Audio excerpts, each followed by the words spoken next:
Vitória de Rio Novo foi muito complicado. Então, visando amenizar essa situação, Dom Pedro II, que já vinha de uma viagem de 4 meses pelo Brasil, né, ele para aqui e é recebido aqui na igreja. Por que na igreja? Porque nessa época a Câmara Municipal não estava pronta ainda, então ele acabou sendo trazido para cá, para a igreja, né? Ele deve ter assistido a missa em homenagem a ele exatamente nesse balcão aqui, e depois ele foi em direção a Rio Novo, né? Ele jantou numa residência destinada para ele, né, aqui, e acabou indo para Rio Novo, resolveu tal problema. Quer dizer, isso mostra que o Império conhecia Itapemirim, entendia que isso aqui tinha uma importância muito grande, né? Em 1835, por exemplo, foram criadas 3 comarcas no Espírito Santo: São Mateus, Vitória e Itapemirim, né? 3 comarcas que nós tivemos aqui, naquela 1836, para ser mais exato, né? Isso é para mostrar para vocês como é que Itapemirim estava no foco do Império, né, do poder imperial. Uma outra coisa que mostra essa importância, e também está relacionada à colônia de Rio Novo, foi a construção do canal que liga o Rio Novo, né, que limita, né, hoje limita os 2 municípios, Itapemirim e Rio Novo do Sul, que liga o Rio Novo ao Rio Itapemirim. Na época, o diretor da colônia era o Joaquim Eugênio Pinto Paca.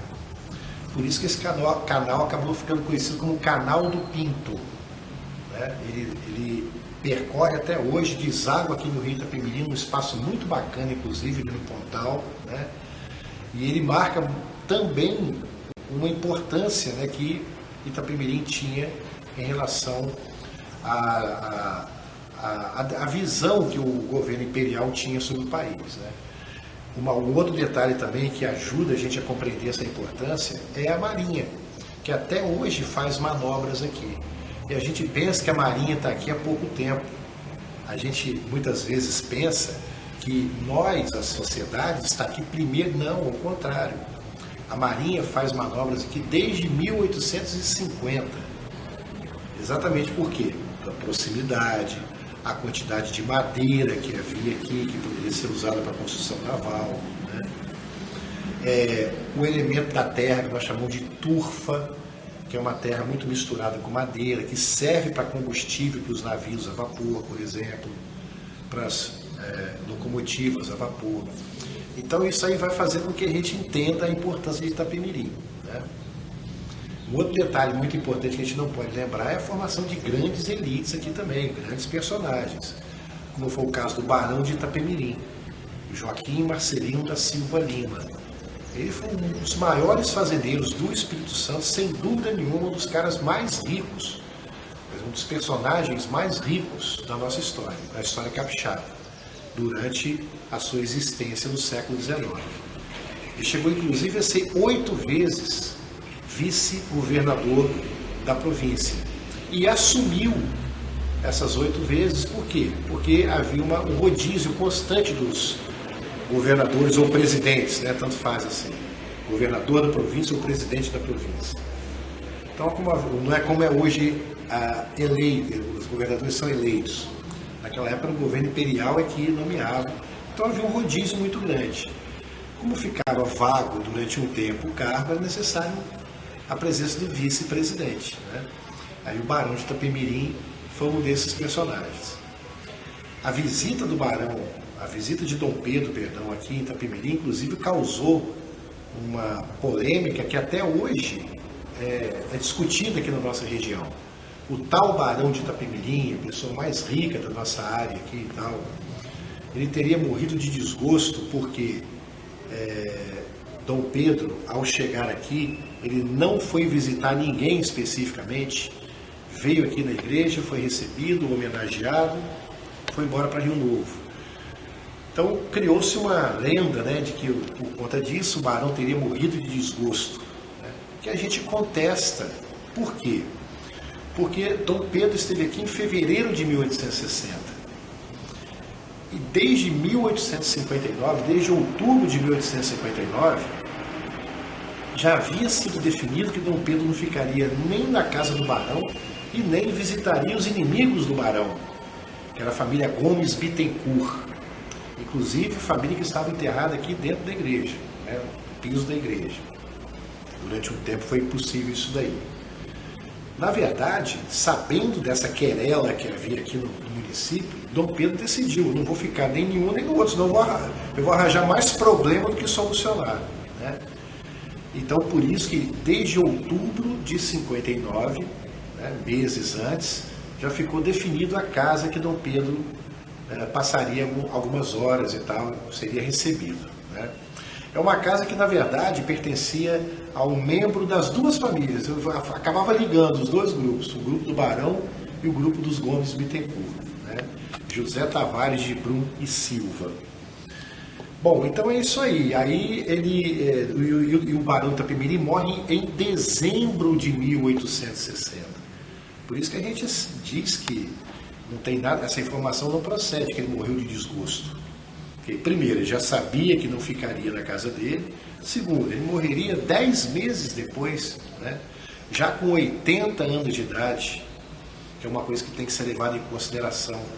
Naquela época, a média de vida era 40 anos. Então, se vocês me permitem ter uma brincadeirinha, né?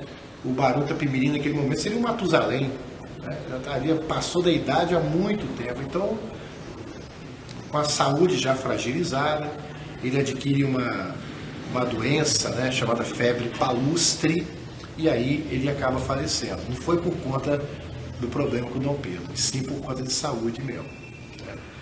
Então Itapemirim está no foco ao longo do século XIX. O problema começa na virada do século XIX para o século XX, com a República, né? Aí nós teremos o desvio da economia, né, do foco econômico do sul do estado para Vitória.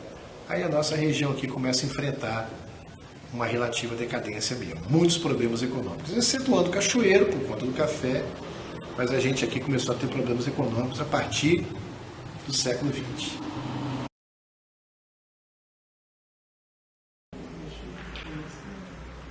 Uma curiosidade acerca da nossa igreja, que é a matriz do Nossa Senhora do Amparo, é em relação às pedras que foram usadas para a construção dela.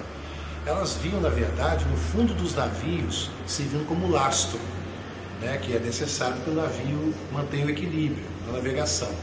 Quando chegava aqui no Porto da Barra, essas pedras eram descarregadas e os navios eram preenchidos com a cana-de-açúcar, que vão acabar fazendo o papel do lastro. O que eles vão fazer então com essas pedras? Eles vão trazer para cá, para a sede, ajudar na construção da igreja, ajudar na construção do trapiche, do Palácio das Águias, da igreja dos navegantes também lá na Barra, né?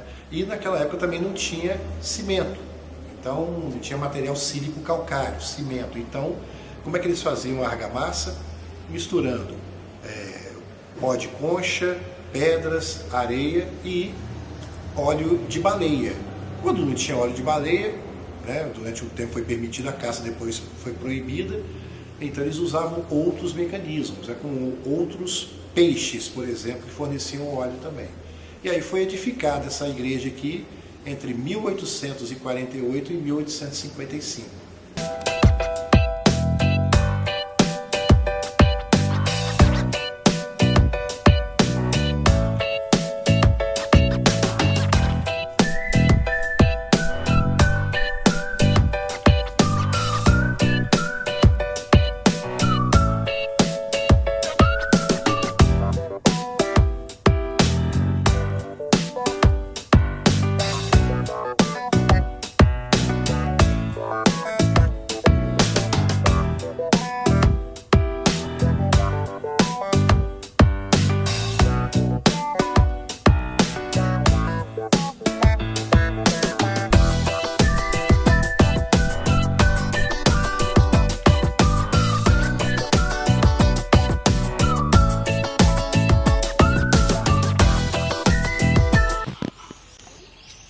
Com base no que foi visto no vídeo, nós podemos perceber o quão rica é a história deste município, que começou de uma forma simples, mas que no início do século XIX teve grande influência econômica para o sul do Espírito Santo.